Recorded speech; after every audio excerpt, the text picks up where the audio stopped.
It's raining. Thank you once again for joining us. This is part 2. We carry on talking about the plight of the returnees when you've lived in the West and then you return to your non-Western part of the world.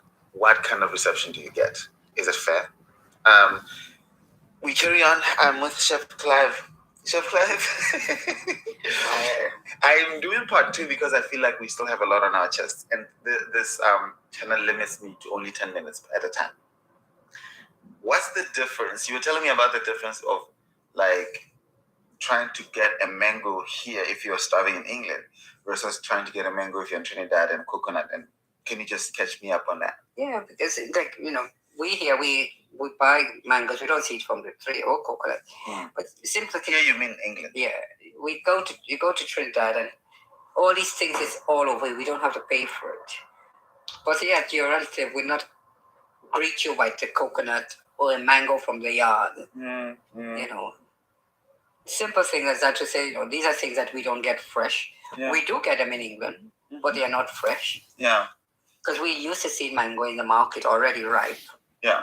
But we know mango ripes on the tree. So you can imagine they probably pick those mango green and ship it here. Oh my God, yeah. So it's force wrapped.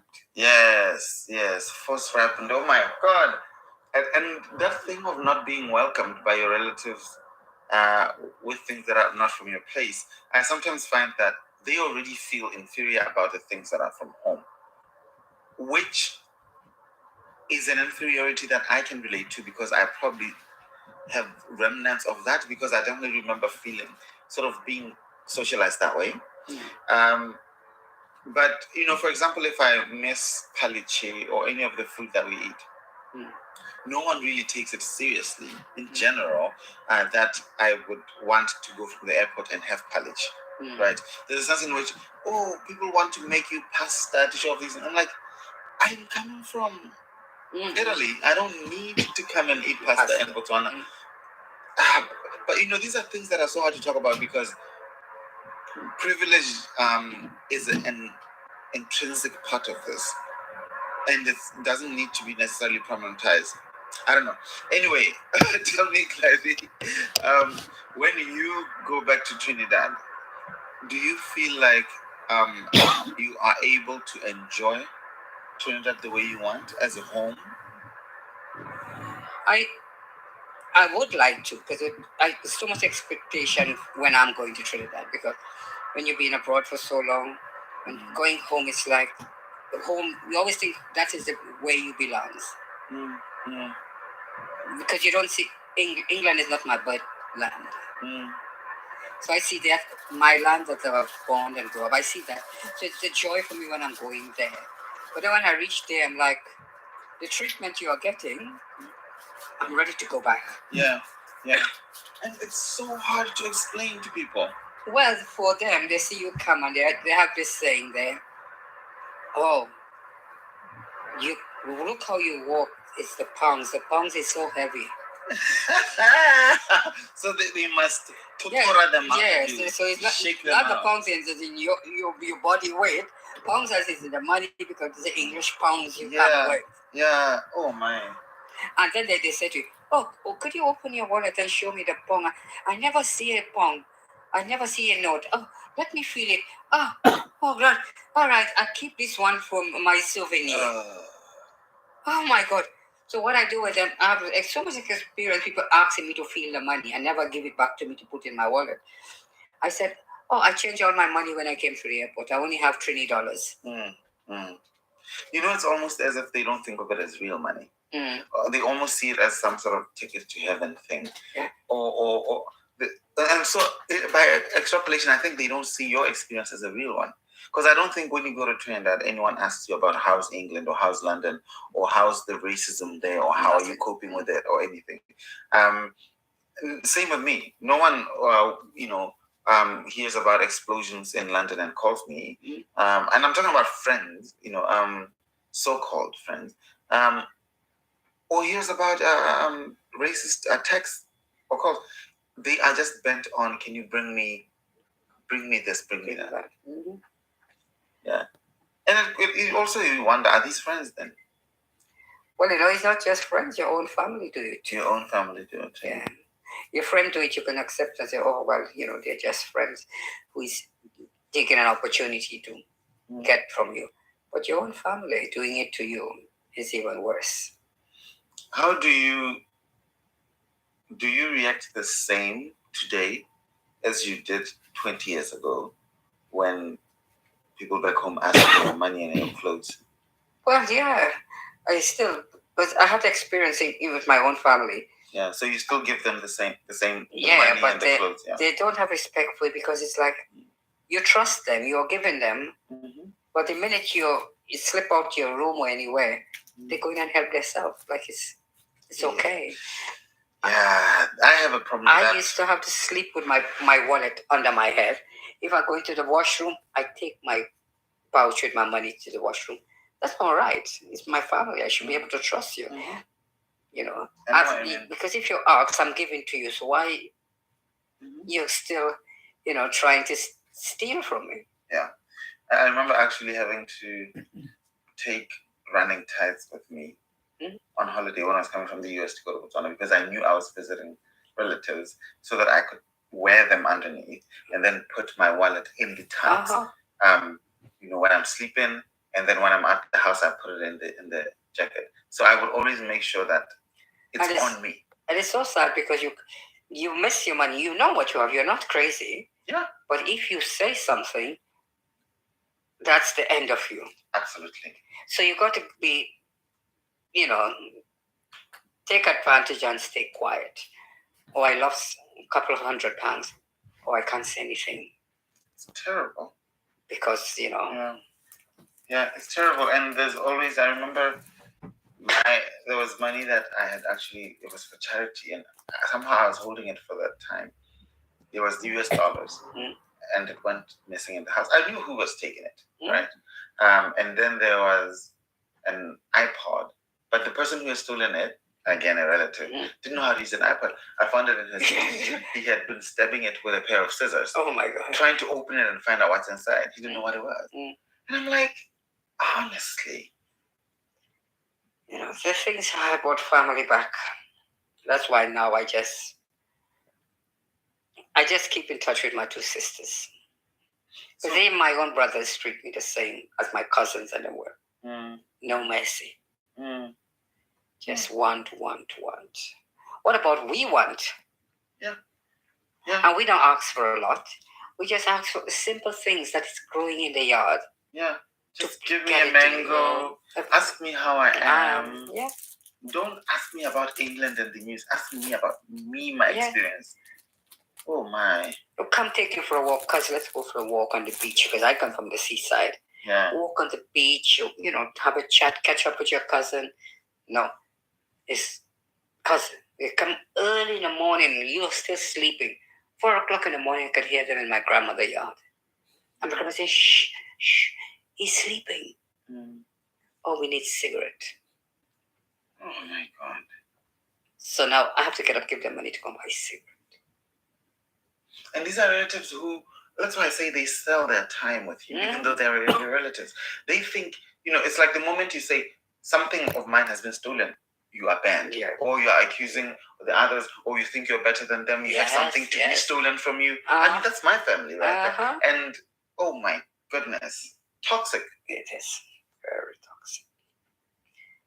So now I just switch from family. Even my sister, I have two brothers. They are just as worse as the others now. I just stick to my two sisters who doesn't ask me for anything. And when they call or they hear something on the news, they're always calling check with me. Yeah. You're okay. And Clive, we ran out of time again. Okay. So I'm going to wrap up here. And then if we can have, do you agree to just 5 more minutes or so? In the next one? And the next one. Okay. Thank you. Hi, Clive. This is, we just listened to this episode, which of course we didn't have enough time when we were recording.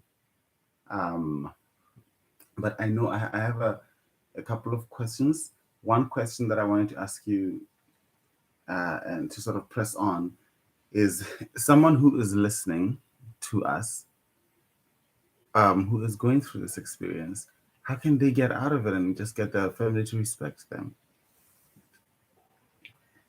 That's really hard for to do so unless they cannot understand, and it's really hard to get that across to them to understand, and it's not right. Mm. It's just their way.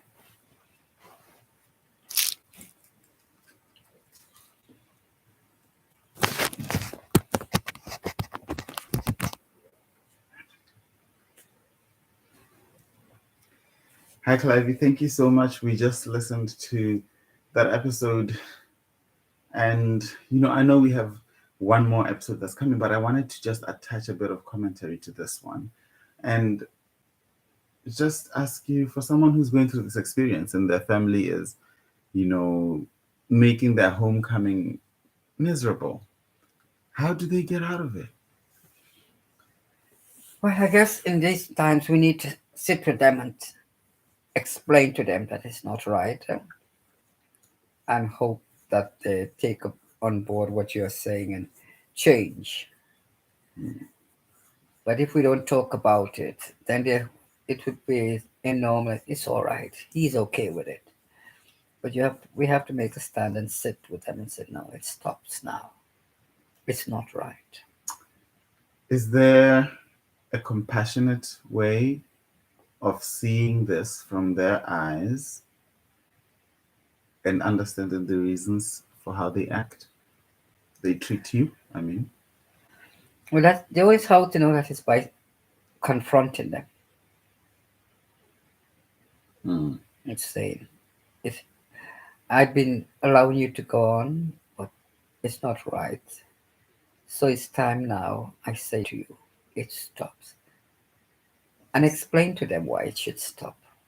so if someone says, it is a fact that you're paid in British pounds, I'm paid in Trini dollars. Are they Trini dollars? $20.